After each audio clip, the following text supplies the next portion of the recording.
We will continue our series on political theology. We've titled it Render Unto Caesar. We have been at it for about 6 weeks. We only have a couple left. We introduced the topic. We kind of defined what is political theology, what's the scope when it comes to Protestantism. Then we started going through a series of questions that were designed to help individuals come to their own answers, right? Rather than pick a certain thinker or school that you like, or you thought you liked, or you heard you ought to like, we asked some basic questions. First question was, what is the purpose of government? What's its end? We consider that in 2 ways. What was its origin? Was the government before the fall or after the fall as an institution? And then what's the end of it? How does the dominion mandate relate? Is it primarily spiritual, universal, local, physical? Those questions. The next question then, we discussed things like what is the primary source of revelation for government? Is it a natural revelation, also called general revelation, also called natural law? Or is it special revelation known as the scriptures? It's always a blend of both, but which one's more primary? We talked about whether or not the government, what it should be punishing, what it should be promoting. As a thought experiment, we talked about the first table of the law. Should the government be punishing the first table of the law? And then we talked about how does God view governments, meaning does he treat them as what we call a corporate moral person? Are they individuals that can be judged? Are they institutions? Are they none of those things, and God only judges actual human beings with social security numbers? Not that God requires those, but... So we kind of walked through all the issues together. This class was titled kind of like a history of Christian political thought. So the kind of buzz phrase here, the second half of this class, we're going to pool everything together to kind of consider this question of whether or not America is a Christian nation. Before that, we're going to go pretty quickly through the first 1,776 years of Christian political thought across the world. And then after this, we have 4 weeks discussing the 4 major schools of political theology: magisterial, two kingdom, sphere of sovereignty, theonomy, and reformed or radical two kingdom. Then we're going to say how this all relates to the current political idea of Christian nationalism. I'm going to give an introduction relating all these ideas, and then our intern, Caleb Graham, is going to examine it specifically through Stephen Wolfe's book, The Case for Christian Nationalism. And then we'll have a summary on what does it mean to be a Christian citizen. This class is important because it represents the last class in which I'm going to be neutral. So up until now, I've been trying to not tip my hand. I've been trying to, especially when we're dealing with the major questions for each one of you to consider. I wanted you to feel free to consider them on their own as you think. I'm going to answer this question not neutrally, and then we're going to be off to the races in the next 5 or 6 weeks. So when we talk about the history of Christian political theology, we have to start with really the period under the Roman Empire. Roma, it's very Latin to me. Christianity in Rome. Until the fall of the Roman Empire, various dates, there's the sacking of Rome. Rome actually gets sacked a ton of times, but in the 4th and 5th centuries is more or less the collapse of the Roman Empire. So we have the first 500 years is what we're going to consider right now. There is a strand of Christian political theology associated with, it primarily comes out of a group known as the Anabaptists, who are very kind of radical in a lot of ways. They gave birth to people like the Quakers, the Shakers, and the Mennonites. I'm sorry that doesn't rhyme. They should have picked a better name. Quakers, Shakers, and Makers or something. There is a strand of Christian political theology that basically says there should be no political theology. That exists. Quakers exist. They exist to this day. I actually grew up next to a fellowship hall, which is what they call their churches. That's a very minority position. I'm not going to spend very much time dealing with it. There is a very loud, non-Christian part of the world that says, well, we're not Christians, but we're going to tell you quite clearly that Christians should not use their religion when it comes to politics or the civil magistrate. That's a very loud voice. History backs that up basically 0%. The truth is that the first works of Christian political theology came from what we now call apologetics. This dates as early as the 2nd century. So the generation after the apostles were the very first to write works defending Christianity. Oh no, now I have to spell Irenaeus. Yep, I did that right. And I ran out of room. So Justin Martyr is now Justin M. So in the 2nd and 3rd centuries, pretty much right away, there are these works of apologetics. Irenaeus writes one called Against Heresies. Justin Martyr writes several books. And these are defenses of Christianity to a non-Christian world. And the issue primarily was that under the Roman Empire, there was immediate persecution of Christians. We know this primarily because this was the fate of 11 of the 12 apostles were violently martyred under the reign of the Roman Empire, some explicitly by Rome, some by mobs and crowds that were not very much punished by Rome. There is intermittent persecution for a long time, and then it becomes very pronounced under the Roman Emperor Diocletian, where there is a prolonged systemic period of Christian persecution. Nero likes to persecute Christians. Some others like to persecute Christians. Diocletian, it's a government program. And by government program, I mean it was bureaucratized. like we think of the IRS, Rome had a Department of Christian Persecution under Diocletian. It was systemic, it was organized. But again, it was very intermittent. Emperors would kind of have mood swings as they hit them. Nero ended up going kind of crazy. The Apostle Paul was martyred under Nero's oversight in Rome. So there's intense persecutions of Christians, and what comes is these apologetics. Irenaeus kind of touches on it. Irenaeus deals with this less, although he absolutely engages in political theology. Irenaeus is just interesting because Irenaeus is a disciple of Polycarp, and Polycarp is a disciple of John, the Apostle John.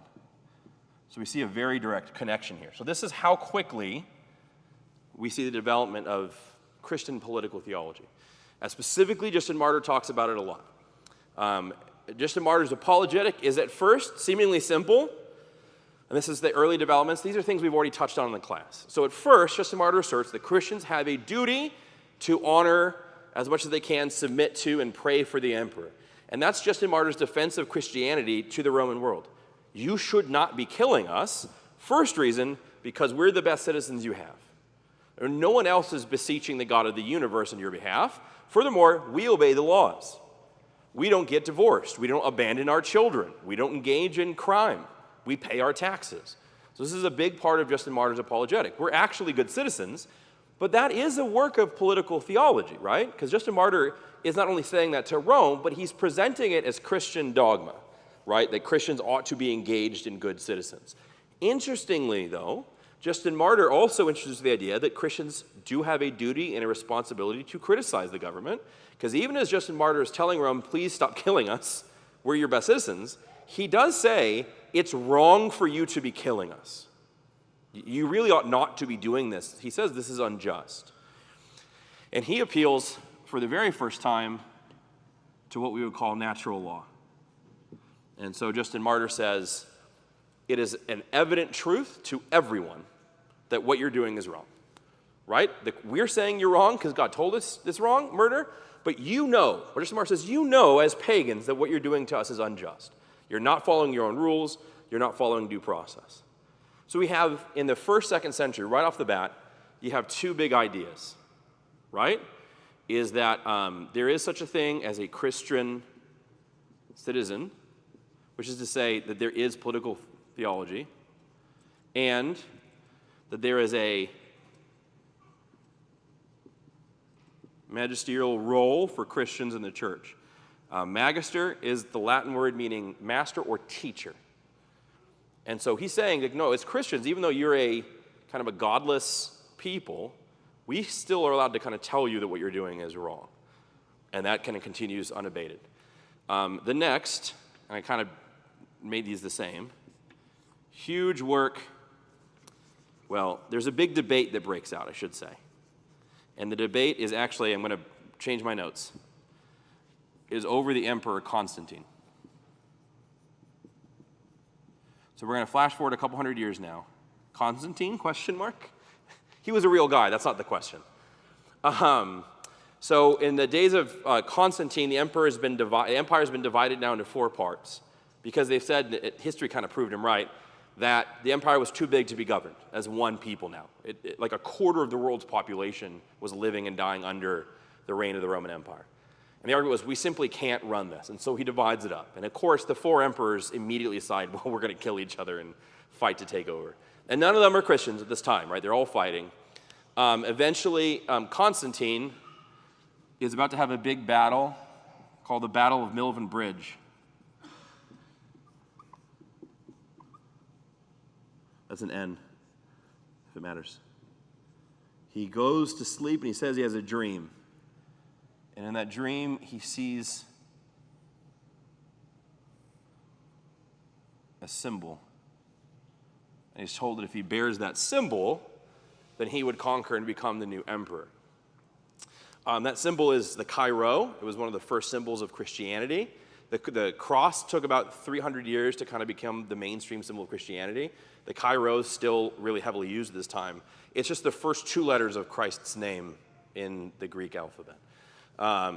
So Constantine paints the Chi-Rho on all of his soldiers' shields, and they win, and this battle makes Constantine the emperor. So Constantine converts on the spot, and then not only does he convert, but he proclaims that Christianity is now not just legal and acceptable, but preferred and eventually the official religion of the Roman Empire. So now Christians have a question, and this is a question. Is this a good thing? And the point of this political theology class has been to say that just like, let's say, this is a Reformed Orthodox Presbyterian church, so out of the whole pie that constitutes Christianity, right, I think we realize we're maybe this tiny sliver. There's not a ton of us. In that tiny sliver, we debate supra versus infralapsarianism, and we debate, are there 2 offices or 3 offices? Or with our Dutch friends, is public prayer a means of grace? These kind of questions, they don't not matter. This is not a subtle question in Reformed political theology. Was Constantine making Christianity, the state religion of Rome, a good idea or a bad idea? And you basically have 2 people argue. I don't have room for their names because I always do this. On one side, you have a man named Eusebius. He's an important theologian, church historian. And he says, this is the way it should be. Constantine is God's agent. God converted him on purpose. God wants a Christian empire. And we should be thanking our lucky stars. We should be thanking Jesus, not our lucky stars. Against him is Augustine, who argues that this is not actually a great thing. Part of Augustine's argument is that Constantine's conversion is historically very sketchy. He certainly doesn't live like a very good Christian. Now, I don't live like a very good Christian either, but I also never boiled my son alive, which Constantine did. So there's a lot of debate at the time. Is Constantine actually a Christian? Is his conversion legitimate? Some people say yes, some people say no. Augustine says basically that making a Christian empire is a confusion of what he calls the 2 great kingdoms that have been given to man. And this is in his work. And it's, if you take the Bible out of it, an atheist, historian, philosopher would tell you one of the 5 most important books ever written. I probably flipped that over too quickly. The City of God. De Civitate Dei. And Augustine argues, in the City of God, this looks like the board of a crazy person, that no, this is not a good thing. He says, I'm glad for any Roman emperor to become a Christian. I'm certainly glad Christianity is legal. That is the way it should be. He goes, I'm fine for everyone in power to be a Christian. I'm not against Christian governors. But he says, fundamentally, Eusebius is confusing the city of heaven with the city of man. This debate continues. Now, Constantine broadly is still a thing people debate. But this question is should the government basically run Christianity? Or vice versa, should Christianity run the government? Should the church run the government, not Christian principles? This actually is then a development into Eusebius represents Catholic political theology, and Augustine is adopted by the Protestants. Obviously, the Catholics like Augustine. They don't like him so much when he's talking about political theory or justification. They like Augustine when he's talking about marriage and Mary. So So that kind of sets up these big questions in the first 500 years, right? We've established through the successors to the apostles that Christians should be engaged in statecraft. They should care how the government is run. They should have a role in teaching and instructing the government. But then there's kind of the splitting point, right, away from what you'd call either sacralism or theocracy, which is one party, the state or the government, running both spheres, which is the Catholic position. And then you have Augustine's two-kingdom theology, which whatever fourth school I mentioned earlier, theonomy, radical two-kingdom, sphere of sovereignty, magisterial, we talked about in the first week, all Protestant theology affirms the two-kingdom mindset, right? Because what we don't want is to me be the king because you elected me as a pastor, right? That's what we would reject. That then leads to the next kind of phase of Christian political theology, which is referred to as Christendom. Rome vacillates for a while. There are some emperors who bring it back into paganism, back into Christianity. There are some Christian emperors who are heretics, who support Arius.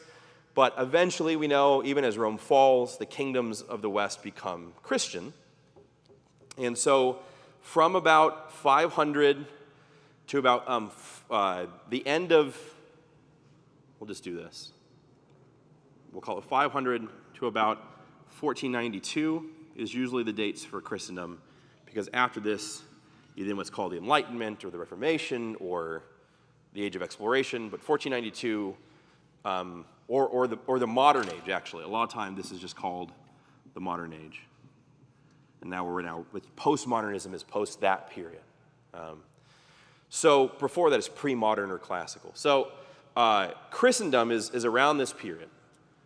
And now Christians have to do a lot more political theology because they're running the show now, right? Like, there are not other competing philosophies in Europe as to whether or not we should be Christians together, right?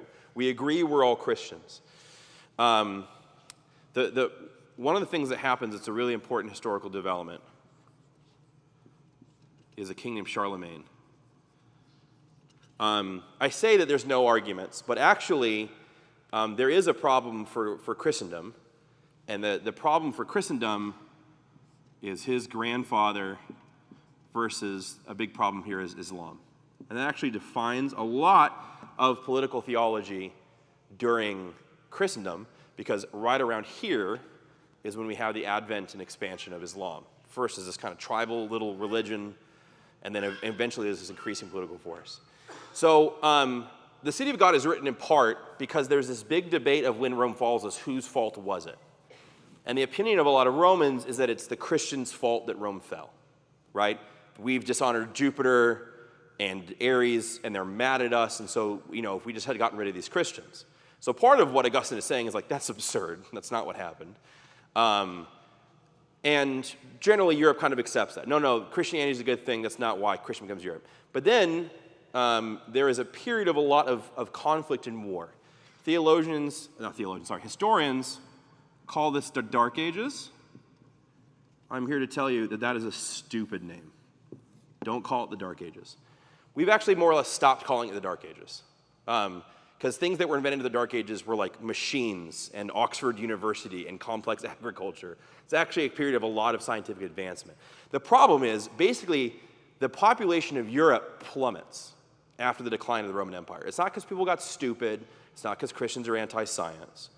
It's just the fact is that there was something called Pax Romana, and the civilized world was basically safe for like 700 years. There were wars on the frontier, but if you lived in Italy or in France or in Spain or North Africa or Turkey, you were safe. And so, to be fair, what there was a lot of freedom from disease, there was a lot of freedom from banditry, crime, all these things. When the empire collapses, there's just a lot of war.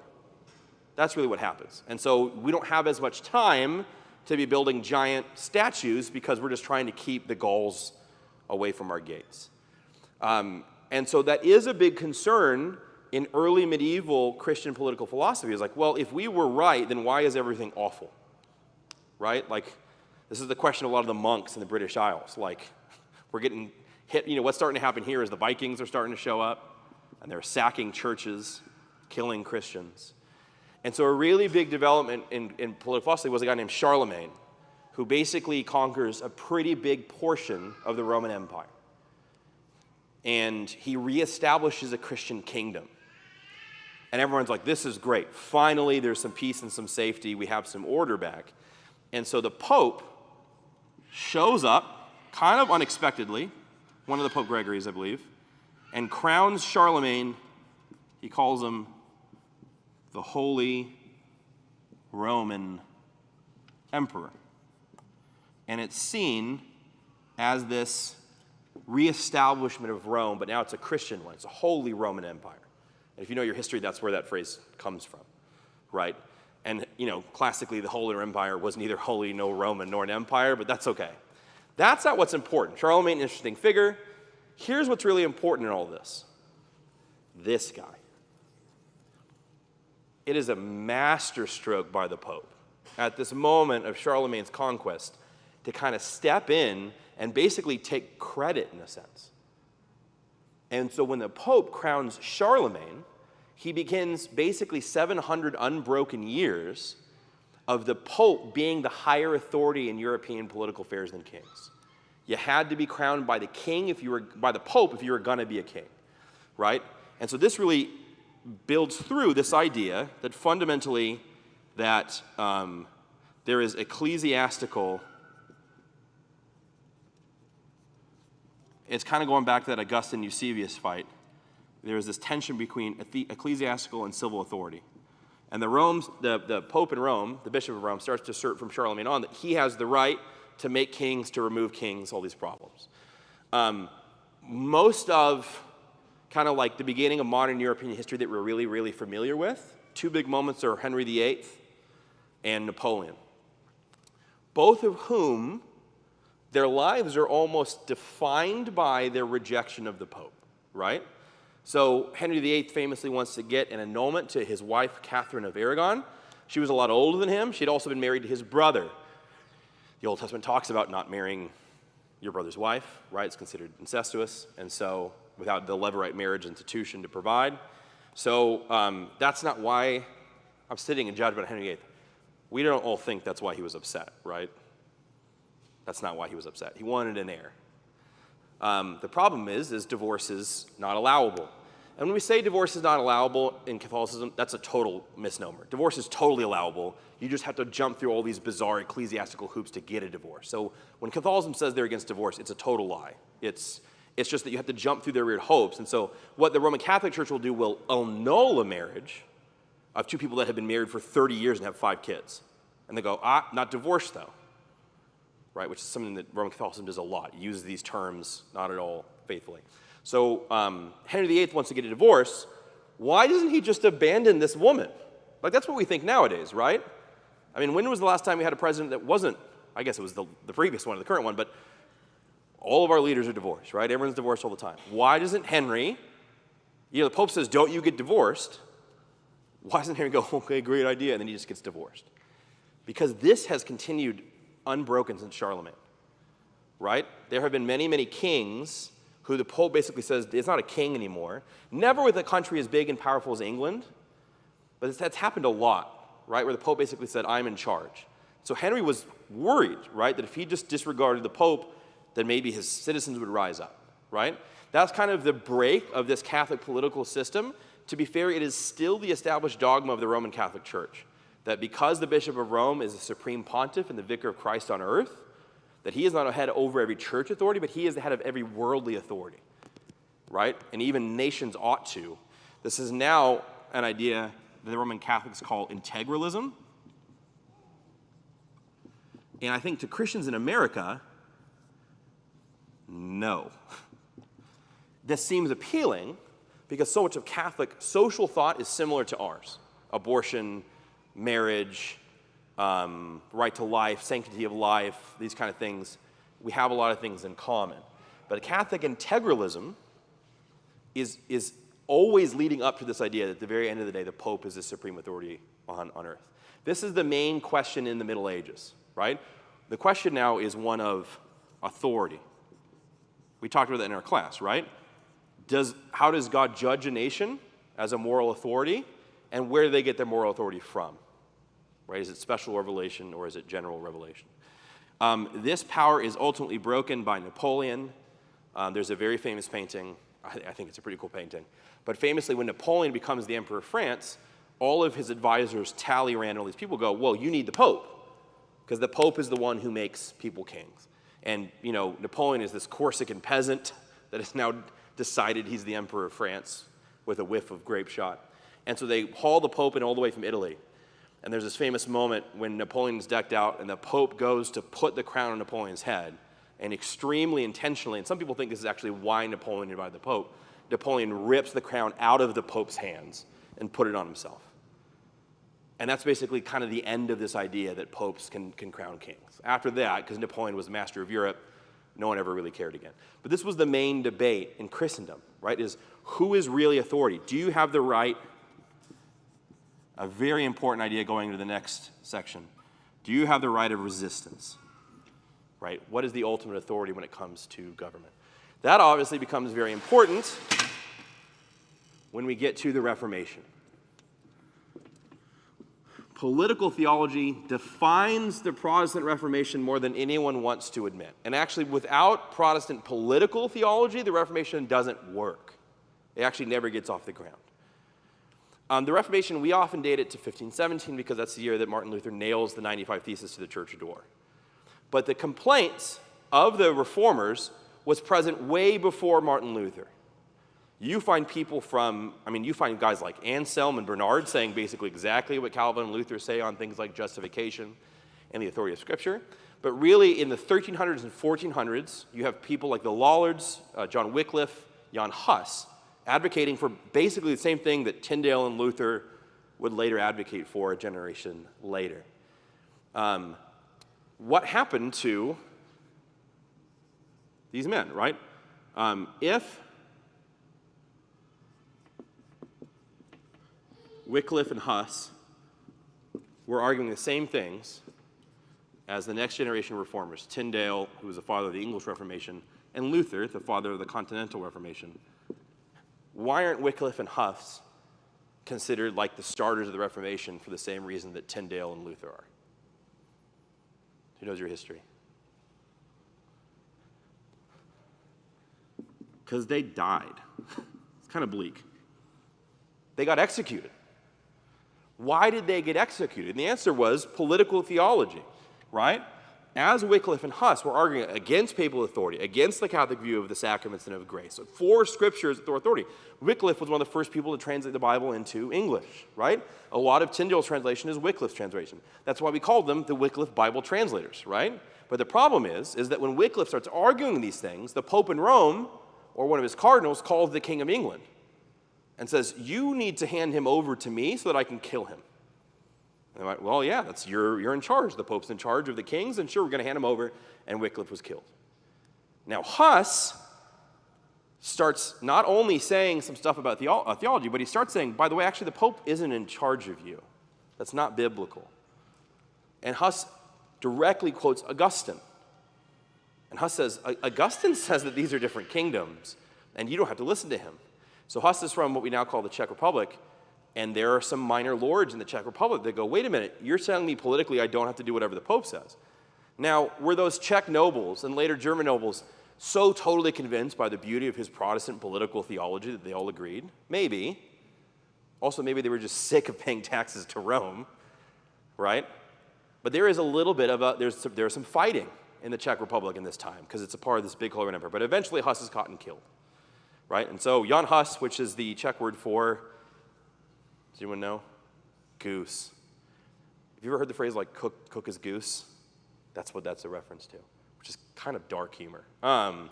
As they're killing Jan Hus, burning him at the stake, cooking the goose, he says, you may cook this goose, but then Huss says, 100 years after me, God will raise a swan, and you will not be able to silence him, right? And so the year that Jan Hus is burned at the stake is 1417, right? So Luther starts the Protestant Reformation, we say, by late 95 Theses to the church door.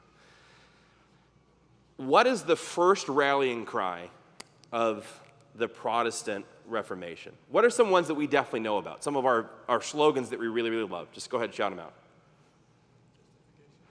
Justification by faith alone. By faith alone. What are some other ones? We have some seminarians here that should be able to answer.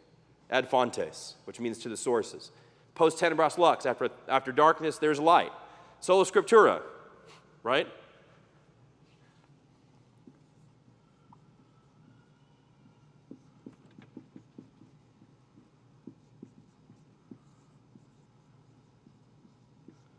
One of the early rallying cries of the Protestant Reformation is German tithes or German taxes for German people.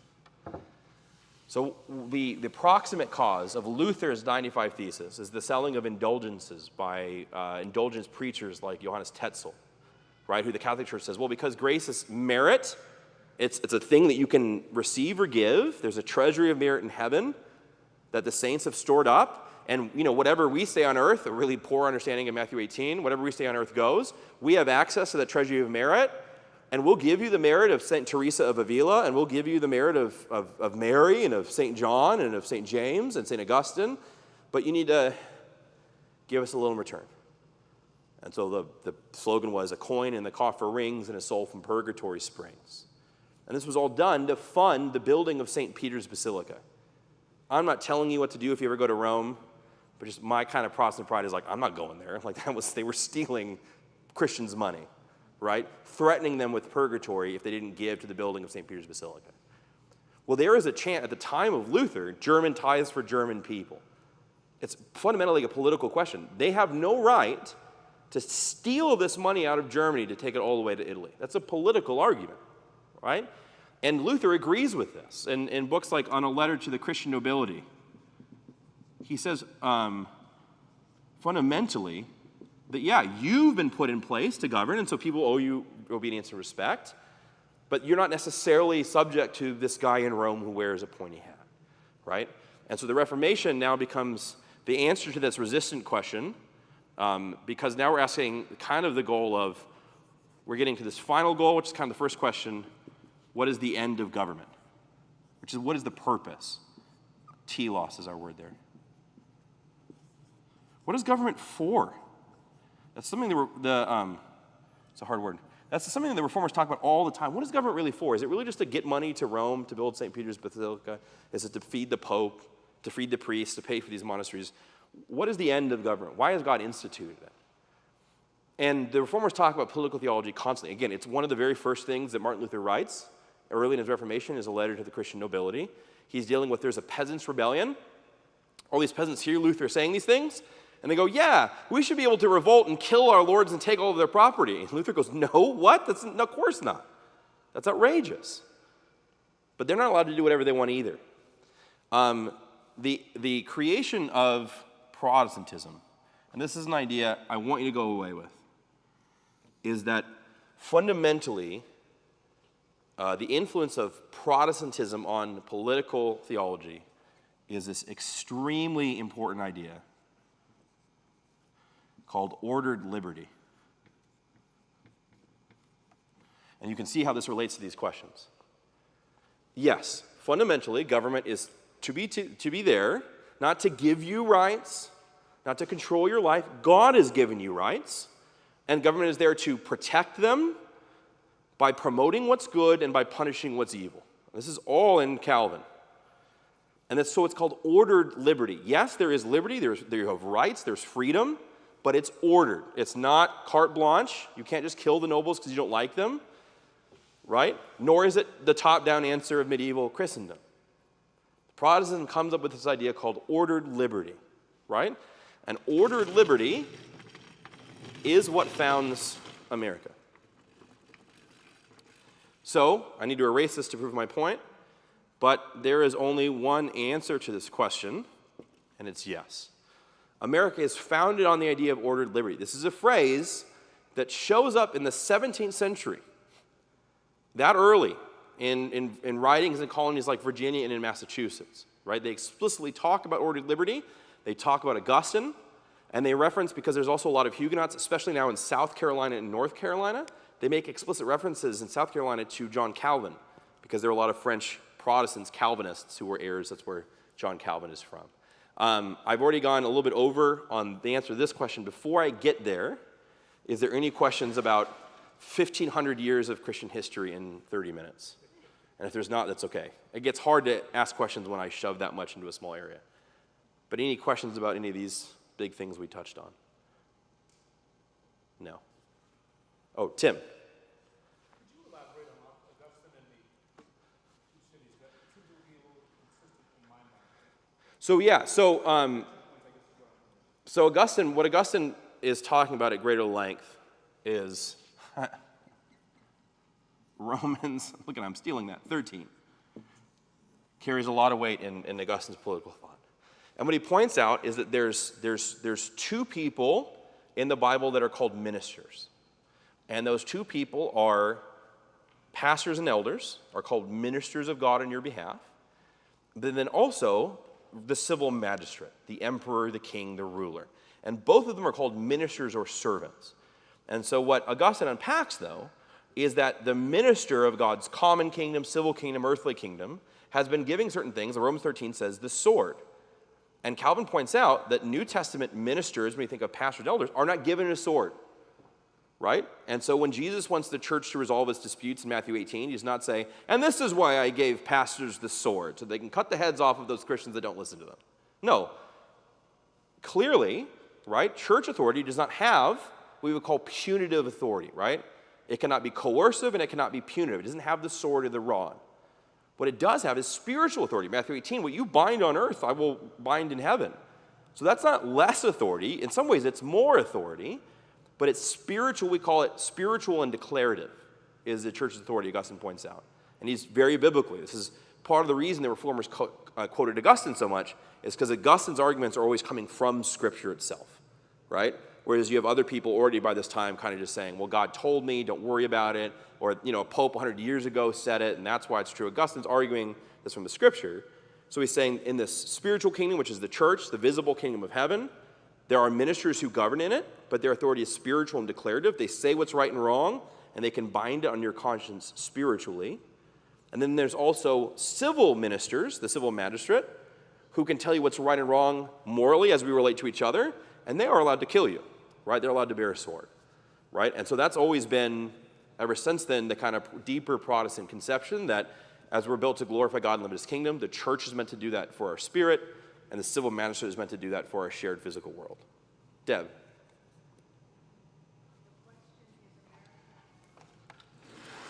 A Christian nation.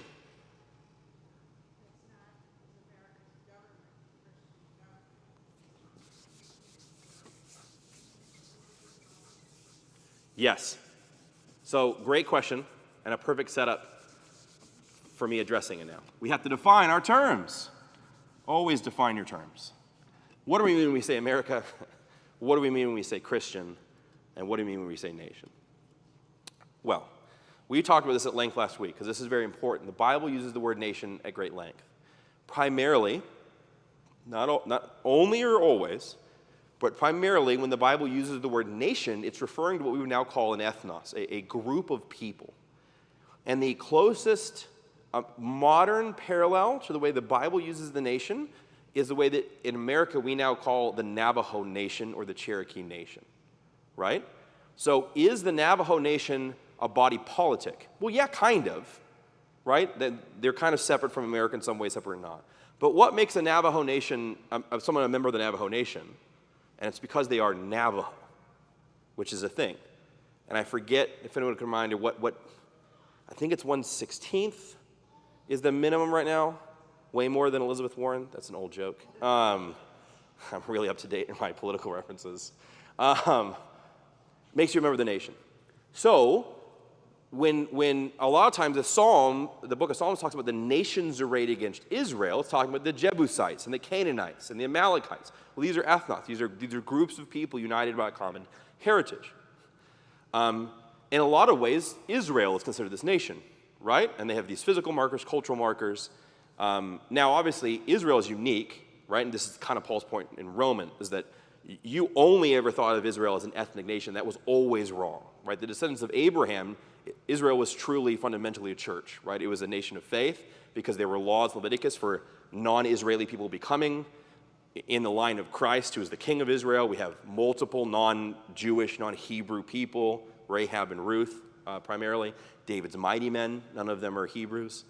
And so Paul is saying you missed that, right? Yes, these ethnic nations exist, but we talked about last week was that the term nation, because of things like the Treaty of Westphalia and the Treaty of Vienna at the end of these big wars, the word nation now gets combined with the idea of the state, which is the bureaucracy, the managerial group, and it also gets confused with the civil magistrate, which is who in the eyes of God has the right to rule.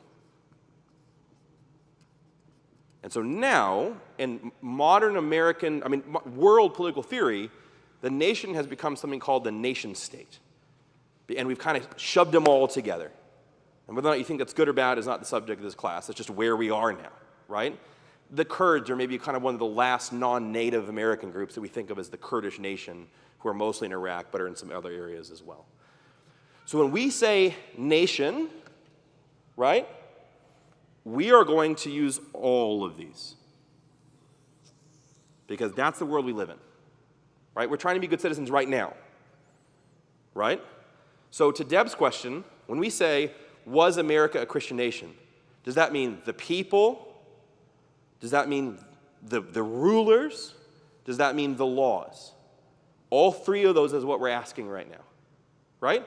When we mean America, because this is a church history class, I'm going to be primarily considering 1776 to 1861, or 1860. We'll do that. That is the first great era of American history. It's from the founding of the country to the Civil War. Any historian will tell you the Civil War changes everything. Right? Like at every level, our conception of government, national identity, laws, justice, these all change entirely during the Civil War.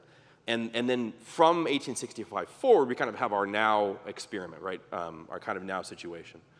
And so when we're thinking about the founding of America, was America founded as a Christian nation? This is the time period we should be considering, because that's the founding of our country. Now, what does it mean to be Christian?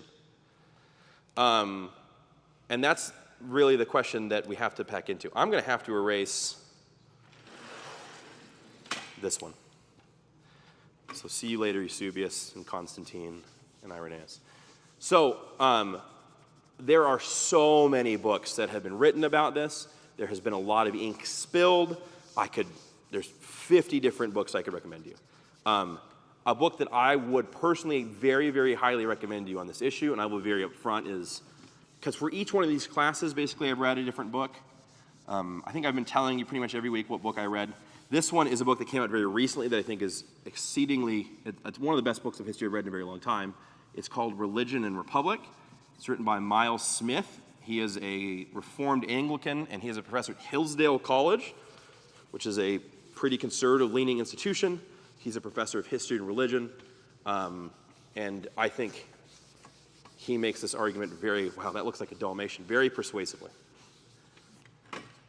When we ask, is America a Christian nation, right? We're talking about this America, and we're talking about all these ways. What do we mean when we say Christian? The first thing we should clarify is that the answer is undoubtedly that it's a Protestant Christian nation. That America thinks itself as Protestant. One of the things he points to is that we have access to thousands of atlases produced in Western Europe and in America between 1776 and 1860. They're not hard to find. And what a lot of these atlases do is they'll have maps of the world, and then they'll also have facts about the country. Here's who the president is, or the king is, here's how many people live here, and it will always list what religion the country is, right?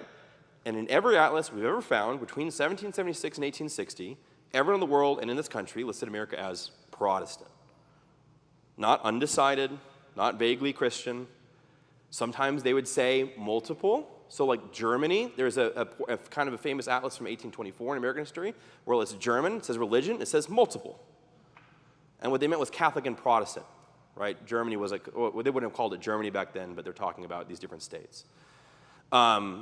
Same thing for the Ottoman Empire called majority Muslim, right? But there was, at that period, different shifts by years on how tolerant they were of Christianity and Judaism. America is always listed as a Protestant country. We have two big questions to ask here. If we're going to assert What about, we'll use one because I'm short on time.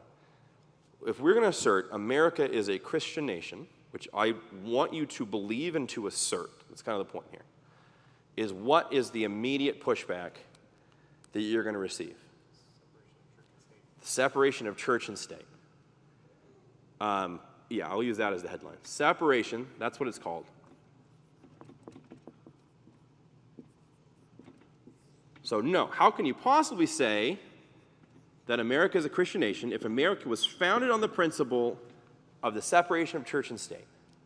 Separation of church and state is famously found where in the United States Constitution? No, good, you guys are well prepped. That phrase does not appear in the American Constitution. Where is it from? Yes, so it is in the letter to the Danbury Baptists.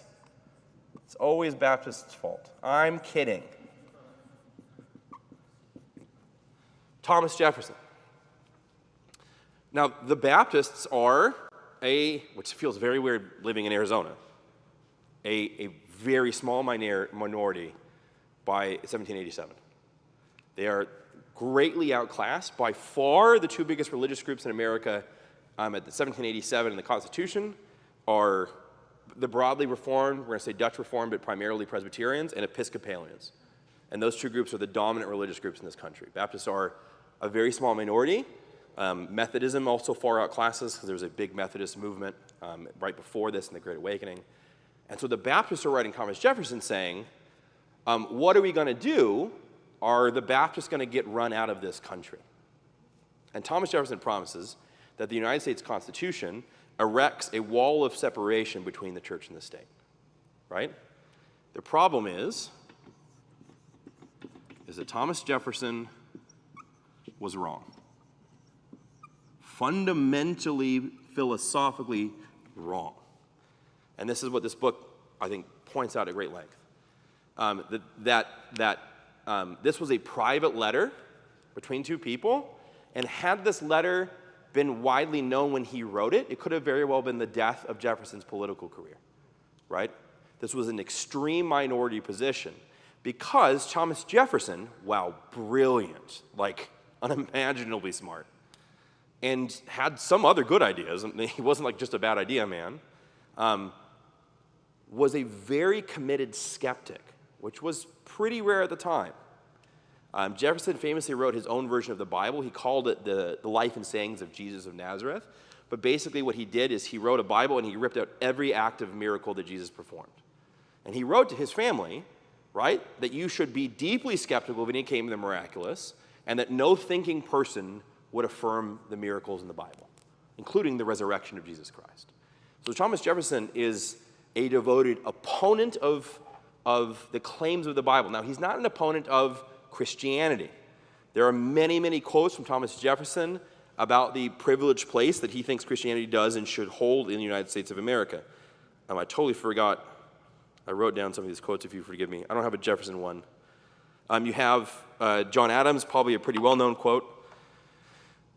Our Constitution was made for a moral and religious people. It is wholly inadequate for the government of any other kind of person. George Washington says, reason and experience both forbid us to expect that national morality can prevail in exclusion of religious exercise. John Witherspoon, one of the founders of the Declaration of Independence and the political tutor to James Madison, James Monroe, a republic once equally poised must either preserve its virtue or lose its liberty. And for Witherspoon and the founders, virtue was something that came out of religion. So when we say, was it a Christian nation? One of the things we said was, as a people group. Well, we already kind of answered that, right? America was an overwhelmingly Protestant people who thought of themselves as a Protestant, who thought of their country as a Protestant nation, and thought it was their obligation to defend and pursue Protestantism. One of the ways that comes through is that from the very foundation of the federal government, after the passage of the Constitution, one of the very first things the federal government funded was not only chaplains, but missionaries. So there's something called the Northwestern Ordinance, which is an early law, late 1780s, 1790s, And for them, the Northwest Territory, and this is very hilarious to me, included a lot of stuff, but it was mostly Ohio. Because they're like a crazy Ohio, those crazy forests, no one lives there. And there was this question of what are we going to do with this massive border? No one's out there, right? We kicked the English out. The French are busy fighting their wars. What are we going to do with this great Northwest Territory? And so the Northwest Ordinance is one of the first laws passed by the federal government. And it says, well, in order to tame the Northwest Ordinance, we need to do three things, right? We need to build a border military force to go out there and pacify the Native Americans. That's a whole ball of wax we're not going to touch on. The next thing is we need to build roads. We need to hire a ton of surveyors, right? And a lot of these enterprising individuals became very wealthy because if you surveyed a certain amount of land, you got to keep 10% of it. So go out there. Now, you could die also, by the way, right? It was the middle of nowhere. So we need to defend it. We need to survey it. And then we need to hire 100 Protestant missionaries to go spread Protestant Christianity to Ohio, right? So the federal government funded Protestant missionaries, right? So this idea that America is not a Christian nation, when one of the first acts of the federal government after the ratification of the First Amendment was to hire Protestant missionaries. This continued unabated until the Second World War, right? When MacArthur wins the Eastern Front, and he accepts the unconditional surrender of Emperor Hirohito, he gets a telegram from Truman, what do you need to rebuild Japan? Does anyone know what he said? Send me missionaries. He wasn't saying that as a lark. He was expecting the federal government to send him missionaries. Because we did that after the Spanish-American War. We did that after the Mexican-American War. We did this after the War of 1812.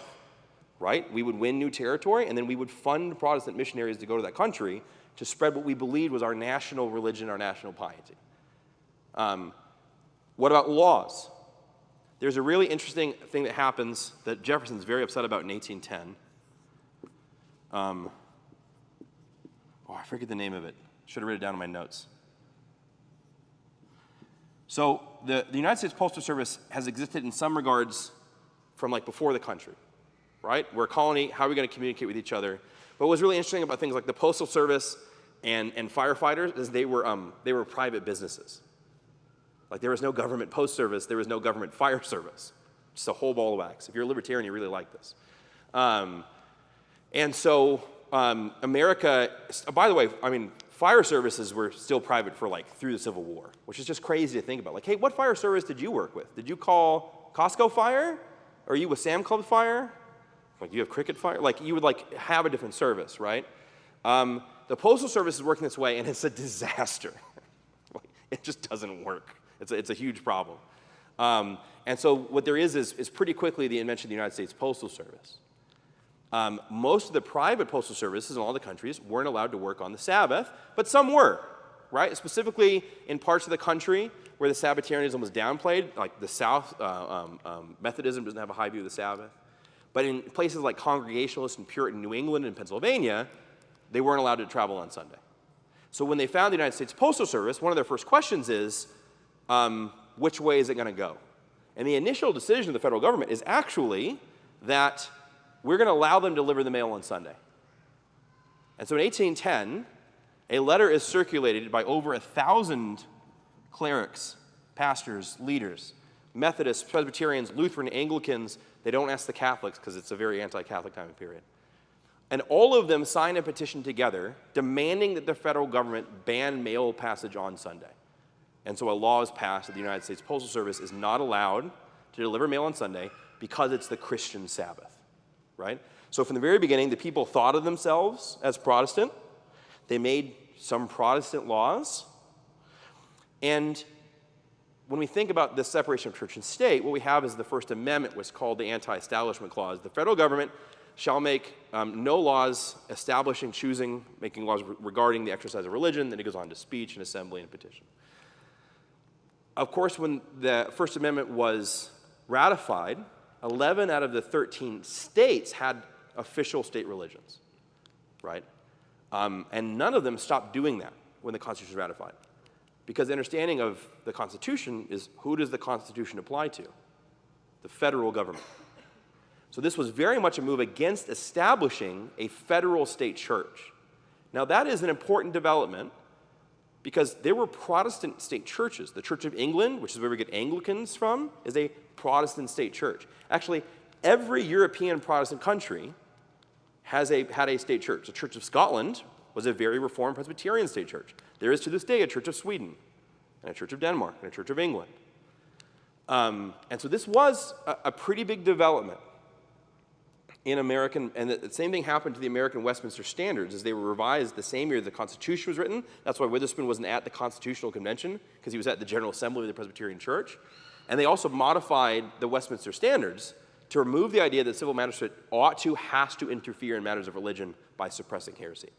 So there is this move, what we call disestablishmentarianism. It's a very fun, long word. We've talked about this before. And as much as there are, so this is a big problem with this idea, right, is that they were state churches. But we should confess, be clear, that by 1830, all of the state churches in America have been repealed.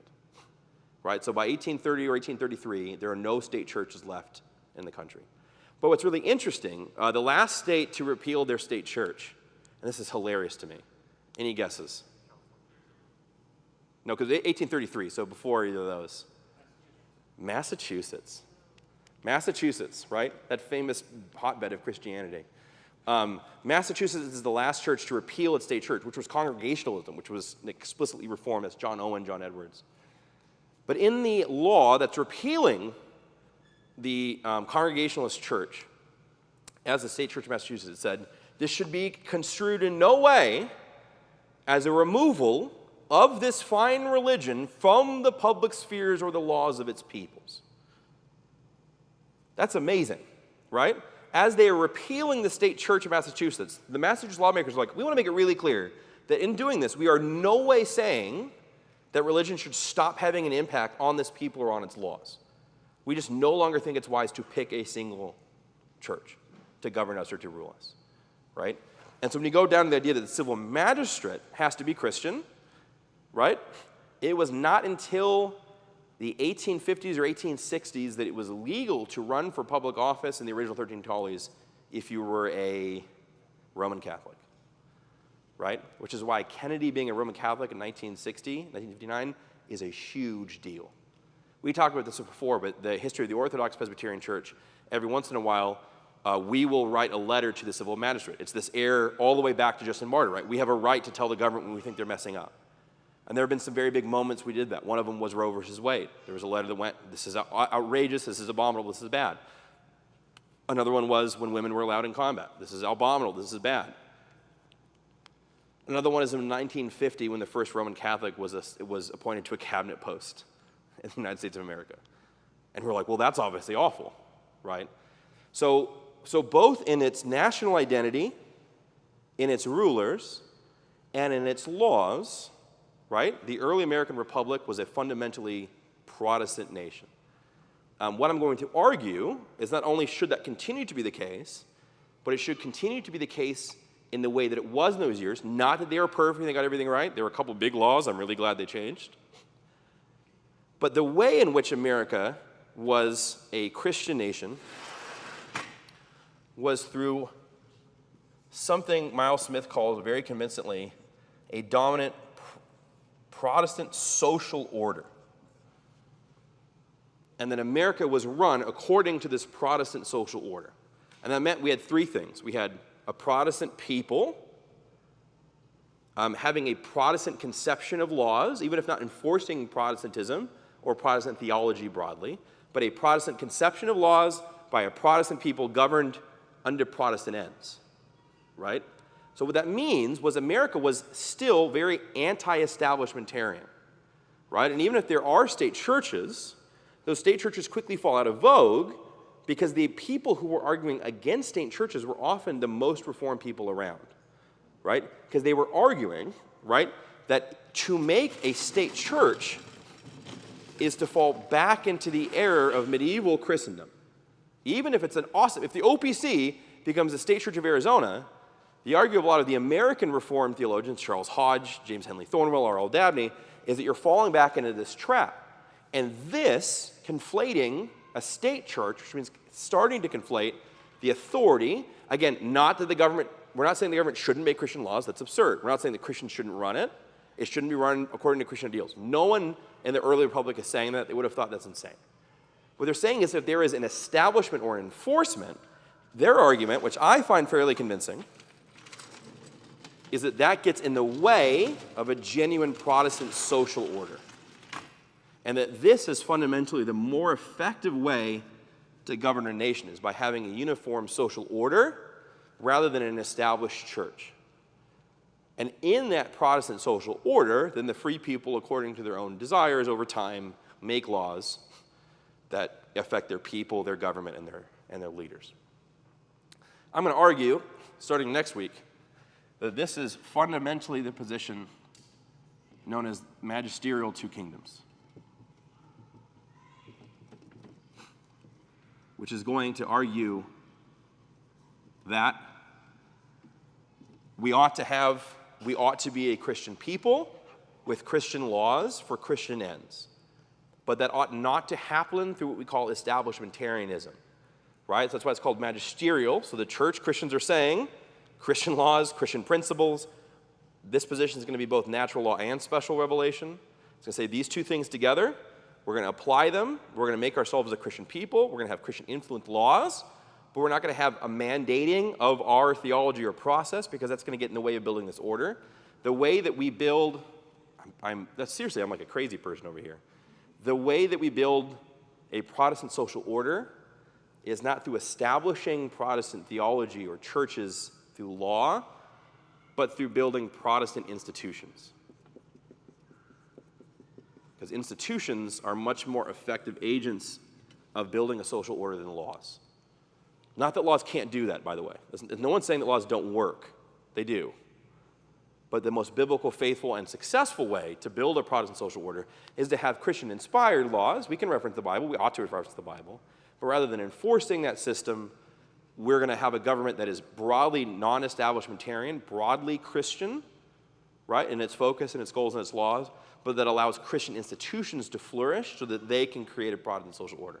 And these institutions, the first and most important of which is the Church of the Lord Jesus Christ. That's why even the amended Westminster Confession of Faith says that the civil magistrate is like a nursing father to the church. It ought to provide for the church, protect the church, promote the church. Another way to say this is that the state ought to promote Christianity as a public good without any level of enforcement. You just ought to promote it.